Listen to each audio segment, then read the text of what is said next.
Activision is a huge company that, well, wants to make money. Sometimes it obviously goes a little bit too far. Hi folks, it's Falcon, and today on gameranx, the 10 worst cash grab attempts by Activision. Starting off at number 10, it's the dawning gear with Destiny 2. Now, Destiny 2 has had its fair share of controversy about microtransactions and DLC over the years, both from the Activision years and after the Bungie split from Activision in 2019. But for this one, we're going to take the Wayback Machine a few years to 2017. This is the Dawning event from Destiny 2.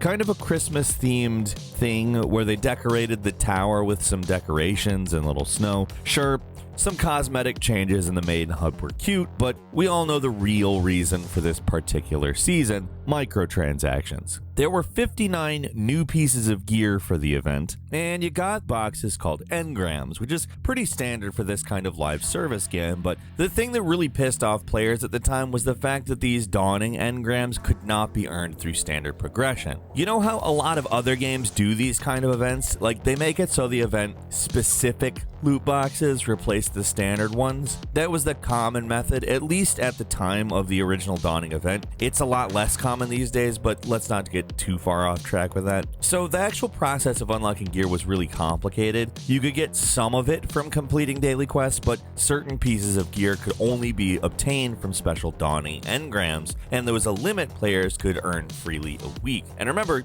this was a 3-week event, so you could only really get 9 of these Dawning engrams for free. To make things more annoying, the 3 engram weekly unit is for your account, not for your character. And there was more things that made players mad, obviously. Remember the whole controversy over consumable shaders in Destiny 2? Well, now there were limited time consumable shaders, so a lot of players felt like these special Dawning event shaders would disappear forever if they were used. Now, there's been more than one Dawning event in Destiny 2 at this point, so that's something that didn't really end up happening, but still, players were mad because the whole event was a mess.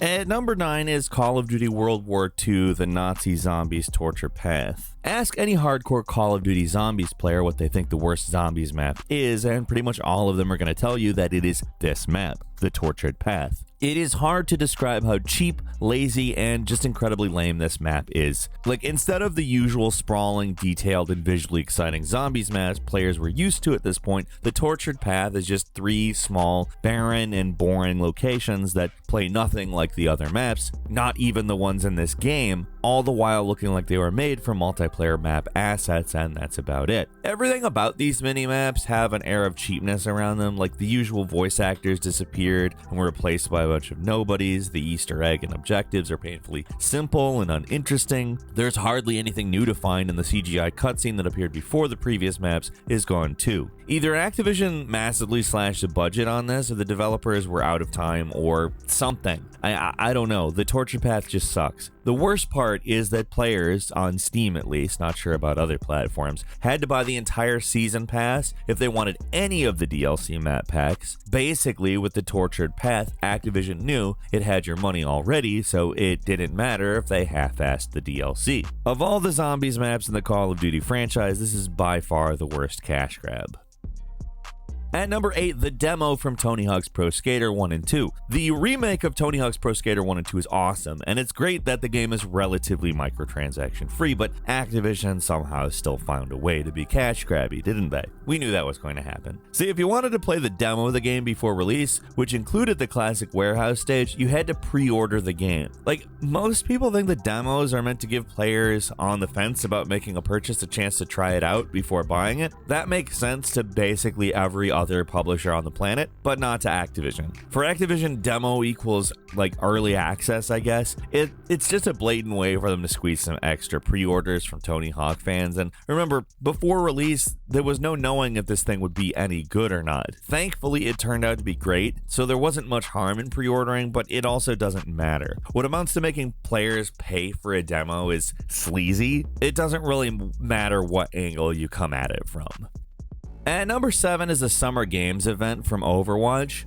It seems like developers and publishers like to insert their worst microtransaction crimes into events in limited time modes. And while the Summer Games event isn't the absolute worst, it's still a great example of how predatory these sorts of events can be, and there was a whole lot of anger about this one. When you first look at it, the whole event seems pretty standard. You earn special event loot boxes, which you level up, but they're only around for as long as the event is going on, blah blah blah, nothing too bad. In fact, it doesn't seem as convoluted or predatory as the previously mentioned Destiny event, does it? There was one little change, however, that made Overwatch players very angry: the fact that Blizzard basically lied about credits. Credits are basically what you'd expect in Overwatch. You can buy cosmetics with them. The problem for a lot of players is that you couldn't use them for the Summer Games event. According to this Forbes article, Blizzard originally said credits are to be used for unlocking an item of your choice, meaning that credits could be used for anything. But when this new summer event came in, that policy suddenly changed. Now credits are said to be used to acquire many customization options. So Blizzard changed their minds. Credits used to be used for everything, and now it says that credits can be used for some things. They blatantly shifted gears in a more player-unfriendly way, basically in the middle of an event, and it sucked all around. At number 6 is the Toys to Life model from Skylanders. And remember Skylanders, the whole Toys to Life thing? It was a craze that feels like it happened like 1,000 years ago at this point. The whole thing was pretty much just a cash grab. It's not like the games were awful or anything. A lot of developers put a lot of hard work into the stuff, but the amount of plastic crap they sold with these things was ridiculous. In 2011, the first Skylanders game came out to relatively modest success. It was a kid-friendly game with a unique gimmick, and it came packed with a portal, this big plastic thing that you could put tie-in Skylanders figures on and play them in the game. A few figures were packed in with the game, but most of them you had to buy. For a few years, these things were pretty much everywhere. Video game store aisles would be filled wall to wall with these Skylanders toys, Amiibo and Lego Dimensions boxes, all custom built to get kids to want to buy a ton of overpriced little figures so they could play them in-game. A review for the Boston Herald basically sums up how much you'd expect to pay for this. In Skylanders Trap Team, it was $75 for a starter kit, $16 for the special Trap Masters, $10 for regular Skylanders, and $6 for extra traps. There were 18 new Trap Master Skylanders in the game, along with 18 new regular Skylanders, and this was just one game of a yearly series. You can see how this stuff would add up really fast. The changing landscape of games basically killed the entire Toys to Life model. It's basically just Nintendo keeping the torch going right now with Amiibos, while the last major Skylanders game came out was Imaginators back in 2016. Activision may not be responsible for killing the whole Toys to Life thing, but it was definitely a monster they created and milked for all it was worth.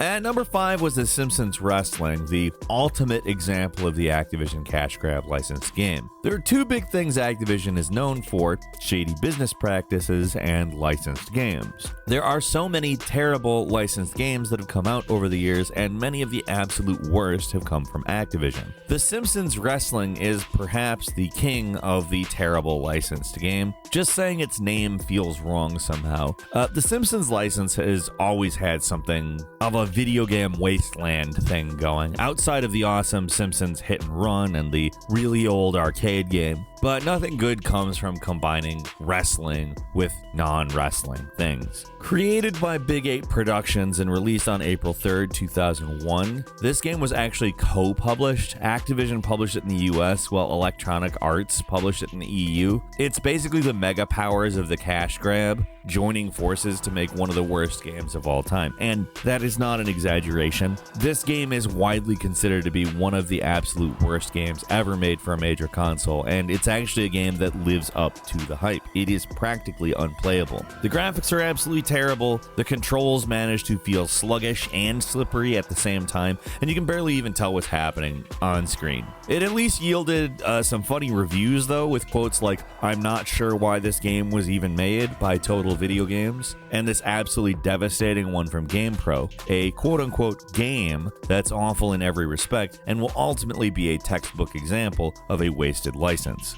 And number 4 is Modern Warfare Remastered / Call of Duty Infinite Warfare. Before it was officially announced, there was a lot of hype and rumors about a potential Modern Warfare remaster. People were really excited, but when news came out, they would only get to play the remaster if they bought Call of Duty Infinite Warfare, which was a game that, well, a lot of people were angry about. That excitement, it just evaporated, turned right into anger. There was no reason why Infinite Warfare and Modern Warfare weren't released as separate things, other than money. So instead of selling Infinite Warfare for the standard $60, you could buy Infinite Warfare Legacy Edition, and it cost more. Players that just wanted to play the remaster were completely out of luck and had to pay up. If that wasn't annoying enough, anytime you wanted to play the remaster, you'd have to put in the Infinite Warfare disc. This move basically ended up ruining the multiplayer for Modern Warfare as well. By making it so expensive to get in, many people who were originally interested in playing just didn't bother. The online community for the game was pretty much dead on day one. Eventually, Activision made it so people could buy the remaster separately from Infinite Warfare, but much of the damage was already done. It is a great remaster, and its release should have been the cause for celebration, but instead, Activision ruined it for everyone. At number 3 is the Tony Hawk Ride Skateboard. Now, Activision isn't the company that created the whole worthless peripheral craze in the mid-2000s, but they created the ultimate expression of it with the absolutely terrible Tony Hawk Ride Skateboard. Now, the actual make of the thing isn't bad. From all reports, it's fairly sturdy and feels solid, but there is one little problem. It didn't work. Maybe it's the fault of the controller, maybe it's the fault of the game, but at the end of the day, it doesn't really matter. When you try to do something with this peripheral, it works maybe about half the time. Many reviewers seem to struggle performing basic moves, up to and including simply turning left and right. That is how useless this thing is. People cannot even turn with it. Any game where people consistently seem to struggle getting through the tutorial might have control issues. The whole thing, it was just a bad idea from the start. The fact Activision even sold this thing in stores, knowing how well it worked, which was not well, counts as one of the worst cash grabs in this publisher's history.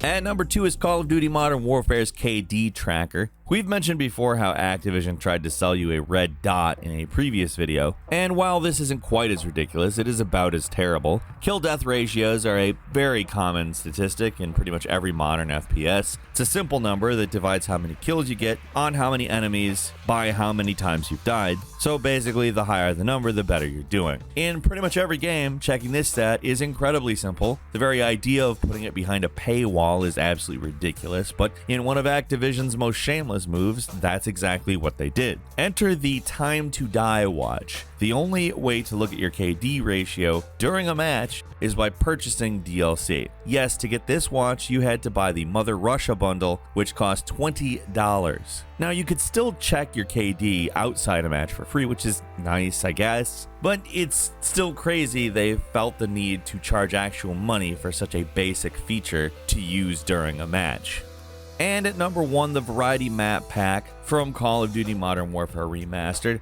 This is one of the most ridiculous cash grabs of all time. On top of making players buy Infinite Warfare bundled with Modern Warfare Remastered, the remaster doesn't even come with all the original game's DLC. You have to buy it again? Yeah, in a world where pretty much every re-release packs in all of the game's DLC with the purchase, Activision decided that making you buy 2 games, even if you only wanted one, wasn't enough. It's ridiculous enough they're selling a map pack for a game with such a small player base already, making it so the player base will even be more fractured than it already was, but there is more. The DLC is more expensive. Back when this map pack was released for Call of Duty 4, it cost $10, and for the remaster, it cost $15. They couldn't even keep the price the same, they had to jack it up. And this is all for some maps that should have been in the game from the start. The whole Call of Duty Remastered situation was just greedy as hell, and Activision what honestly could and should have been a pretty good thing. Couple of bonuses for you: Crash Team Racing sneaking in microtransactions. We mentioned this back in the Things Activision Wants You to Forget video.